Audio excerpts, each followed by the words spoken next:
Hi guys, I'm Miriam Cutelis. Welcome to Let's Cogno That. So I wanted to make a quick video to give you 10 ways to gauge whether you are aligned with your higher self or not. Let me just get started. So the most important one is sleeplessness. So if you are experiencing sleeplessness, it is a sure sign that things are not aligned, and maybe your higher self is not settled with something that happened or something someone said, and it's keeping you up at night, especially if you're thinking about something during the night.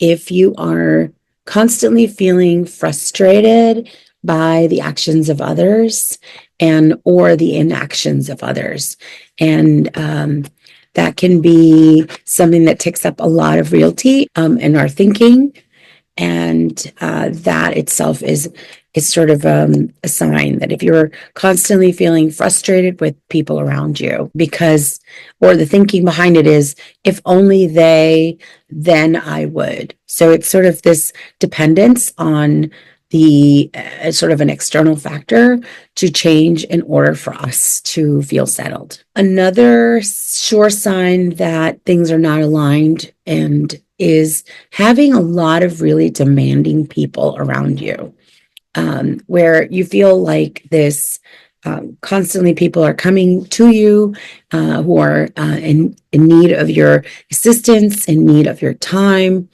It's sort of this sign that things are not aligned, and there is something that you can do to become aligned. Number 4, not doing things for you. So you're always last. And I know a lot of parents, including myself, a lot of times we do things for other people. We are stretching ourselves thin, and we forget to take care of our needs. I have gotten so bad that I actually had to buy myself a jar and some heart-shaped glass beads. And every time I do something for myself that I feel is genuinely for me, I will put a glass bead in a jar. And I was shocked that after about 3 weeks of doing it, I barely had about maybe 12 beads in there. And that's insane. I couldn't even find the most basic sort of tasks to be able to claim that I was doing something for myself. So I just realized how very few times I think of myself first.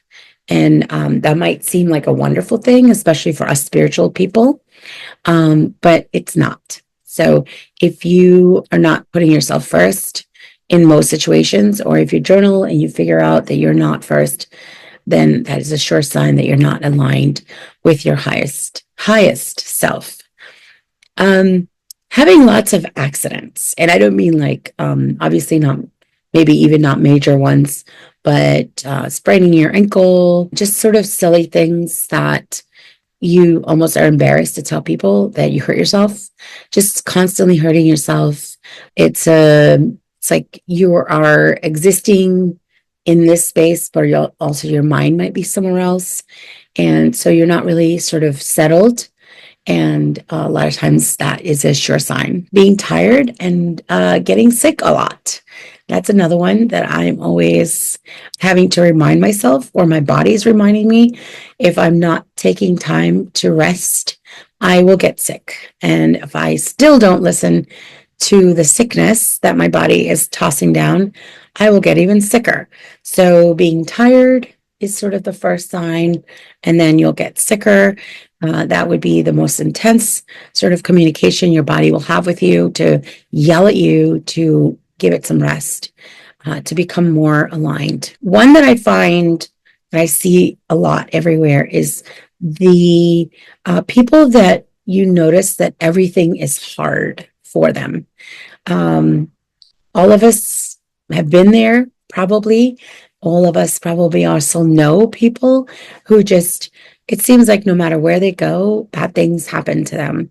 And just, I'm not saying like major bad things, but they go to a restaurant and they always get the wrong food, or they want something and it seems somewhat simple, but and it's just ends up being so complicated, and you just wonder like how is this happening? Why is it so hard? Because we all know people who things seem really easy for them, and then we all know people who everything seems to come really hard, sort of like walking through peanut butter. And this is one that I've had to learn on my own, which is piles. Just piles. When you have piles at home, you have piles of boxes. Or I noticed this when I started doing some healing work on myself, that I had lots of piles that all of a sudden actually did bother me. And I'm wondering, how did I not notice the mess before? And so it just goes to show that our environment is or an extension of who we are. And then an attachment to that would be our pets and our children. So sort of the behavior of our children, the behavior of our pets, the health of our pets, like is sort of, again, an extension of who we are. I noticed that when I started to do some work in my own healing, I started to notice the things that I could be doing different with my pets and my own children that could be healthier for them. So it's almost like when you're not aligned, you don't even notice that these needs exist. So um, um, it might be a little bit of a sort of a wake up call if you notice, you have pets who are maybe not so healthy, or they're doing destructive behavior. Similarly with children, maybe there's something that you can do within your own self to alleviate the situation.